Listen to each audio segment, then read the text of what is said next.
By the late 1870s, the maritime industry had reached a critical inflection point. Early steamships were successfully claiming short-distance luxury and passenger routes. However, for long-haul, heavy bulk cargo, like transporting coal or grain across thousands of miles of open ocean, steam engines were still wildly inefficient. They consumed too much coal just to move themselves. The world economy still relied on the wind.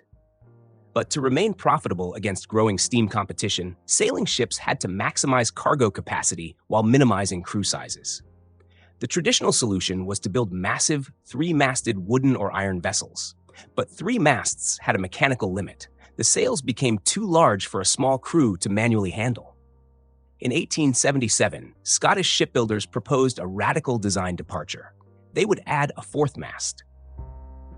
This technological evolution produced the Tweedsdale, the vessel recognized by maritime historians as the first iron-hulled merchant ship specifically rigged from its inception as a 4-masted barque.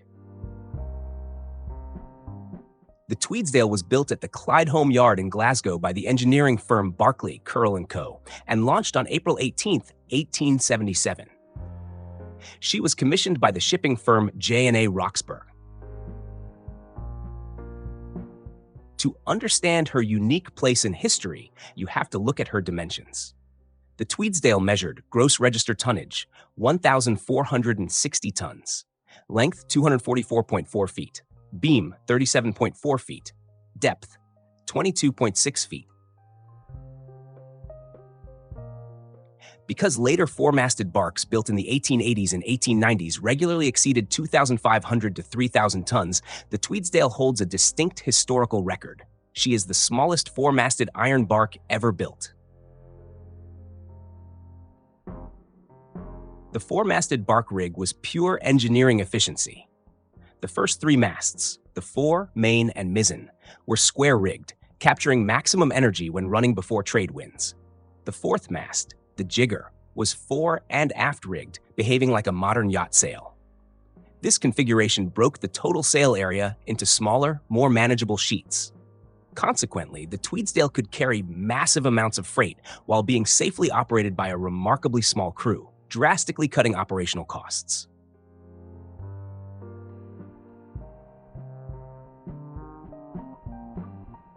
The Tweedsdale was a commercial success, operating as a deep-water tramper, a ship that didn't follow a fixed schedule, but sailed wherever cargo space was bought. For over 40 years, she transported high-volume raw materials across the globe.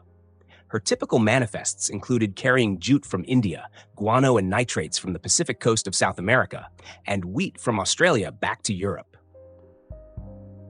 Her iron hull gave her a massive structural advantage over older wooden ships. It didn't leak or rot, and it withstood the immense twisting stresses caused by rough seas. This rigidity allowed her to safely navigate the notorious Cape Horn route, surviving decades of brutal Southern Ocean storms that claimed weaker vessels. The design architecture pioneered by the Tweedsdale proved so efficient that it triggered a final golden age of commercial sail. Throughout the 1880s and 1890s, shipping lines built hundreds of larger 4-masted steel and iron windjammers, such as the famous Flying P-liners. These ships successfully held off the steamship monopoly for another 30 years on long, remote trade routes. But 2 historical factors eventually sealed their fate. First, marine steam engines evolved into highly efficient triple expansion engines, drastically reducing their fuel consumption. Second, the opening of the Panama Canal in 1914 drastically shortened global shipping routes. Because sailing ships relied on open ocean trade winds, they could not easily use the narrow, calm waters of the canal. Steamships could. The sailing ship's geographical advantages completely evaporated. As margins shrank, the Tweedsdale changed hands, eventually being sold to the firm Hatfield, Cameron & Co. By the conclusion of the First World War, the operational costs of maintaining her rigging outweighed her earning potential. In 1922, her active sailing career officially ended. She was sold, stripped of her towering masts, yards, and canvas, and towed to the port of Lisbon, Portugal. There, she was converted into a stationary coal hulk. In a final twist of economic irony, the pioneer of the four-masted sailing hull spent her remaining years acting as a floating storage fuel tank, used exclusively to refuel the very steamships that had rendered her obsolete. She was eventually broken up for scrap metal, closing the ledger on a vessel that laid the structural blueprint for the final generation of global merchant sail.